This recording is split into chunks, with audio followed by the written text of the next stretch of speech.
Welcome back to Self-Invested. My name's Lemuel, and in this video we're going to have a look at what the stamp duty changes announced on Friday the 23rd of September mean for first-time buyers and other home buyers. Make sure you give this video a like and leave a comment down below if you enjoyed this video or find it useful. Before we get into the details of the announcement, I think it's important for me to clarify that I'm not a tax expert or professional, and so this video should not be seen as advice or used to make financial decisions. If you need financial advice, then it's important you find a suitably qualified individual. Now, the first thing I wanted to mention about these changes is that they only apply to England and Northern Ireland. Scotland and Wales have different rules when it comes to land and building tax. Secondly, unlike the stamp duty holiday that was introduced in the summer of 2020, the changes announced on Friday are permanent. Thirdly, these changes come into force immediately from the 23rd of September. And lastly, also unlike the 2020 stamp duty holiday, the biggest savings on stamp duty will be given to first-time buyers. So what are the changes?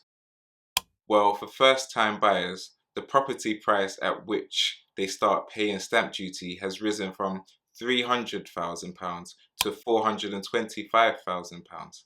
In addition to this, the maximum property price at which first-time buyers can receive a discount on their stamp duty has risen from £500,000 to £625,000. The rate at which stamp duty is charged between £425,000 and £1 and £625,000 is 5%. Any home bought for over £625,000 will not be eligible for any first-time buyer discounts. So what do the changes mean for first-time buyers?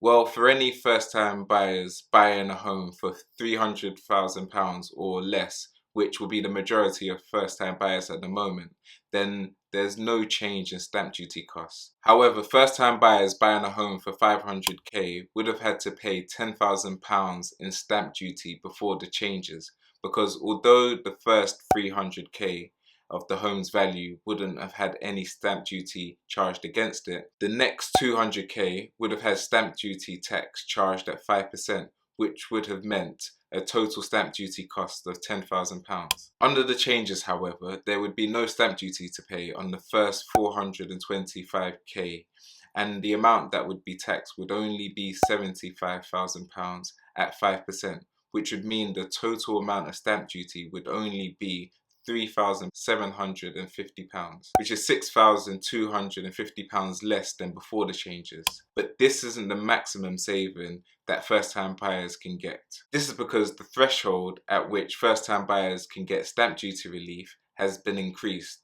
First-time buyers buying a home for over £500,000 pay £11,250 less in stamp duty. For example, if a first-time buyer was buying a home for £625,000 today, they would pay £10,000 in stamp duty. However, if they were buying a home at the same price before the change, the stamp duty would be £21,250. That's £11,250 more, which is massive. The reason for this is because under the old stamp duty thresholds, if a first-time buyer was to buy a home for more than £500,000, they wouldn't receive any stamp duty discount, and the amount paid would be at the same rate as other home buyers. So what are the changes for other home buyers?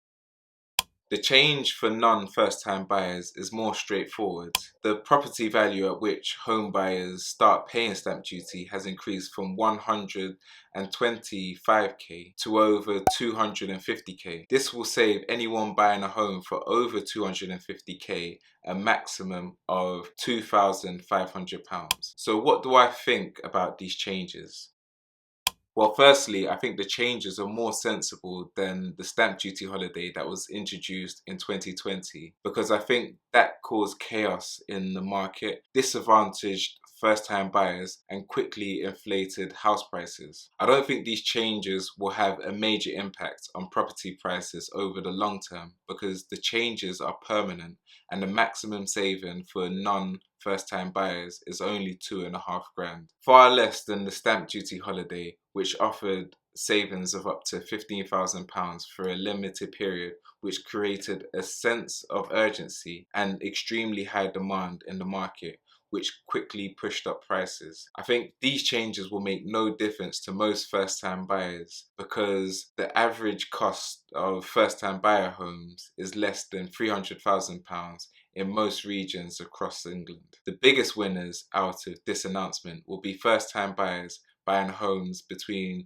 £500,000 and £625,000, which you could argue is not a group that needs much more help in buying a home. Also, these changes will not really benefit people struggling to get onto the property ladder. Although I said I don't think the changes will have a major impact on house prices in the same way the stamp duty holiday did, it is likely that this change will stimulate activity in the market and increase demand, which will put some upwards pressure on house prices. But what do you think? Do you think these changes are good? Do you think they're bad? And what ideas do you have for helping people struggling to get onto the property ladder? Let me know down below, and make sure you give this video a like if you enjoyed it. Thank you for watching, and I'll see you in the next one. Take care. Bye.